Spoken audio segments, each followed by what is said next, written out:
Salam Media Sriwijaya. Indra Bekti dilarikan ke rumah sakit usai pingsan di toilet. Presenter itu dilaporkan mengalami perdarahan otak. Asisten Indra Bekti, Roy, menjelaskan kronologi bagaimana Indra bisa pingsan di toilet.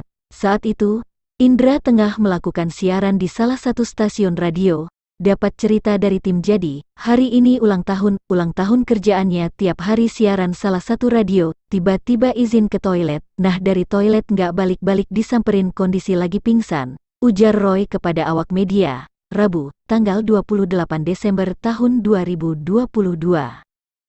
Sebelum Indra Bekti dilarikan ke rumah sakit, Roy berujar bahwa beberapa hari terakhir Indra kerap kali mengeluh sakit. Memang dalam obrolan beberapa hari ini, seminggu ini mengeluh pusing. Roy, ada pusing. Dia sempat tensinya gitu, ujar Roy. Presenter Indy Barens mengungkapkan kronologi Indra Bekti ditemukan pingsan di toilet pada Rabu, tanggal 28 Desember tahun 2022 pagi. Indy Barens menuturkan Indra Bekti sempat mengeluh sakit kepala pada saat siaran radio. Jadi Bekti pada saat siaran, sekitar jam 8 pagi, lewat mengeluh pusing. Mau ke kamar mandi, karena pengimpuk juga, tutur Indy Barens saat ditemui di RS Abdi Waluyo, Rabu tanggal 28 Desember tahun 2022. Namun Indra Bekti tidak kembali dalam waktu lama setelah meminta izin ke toilet.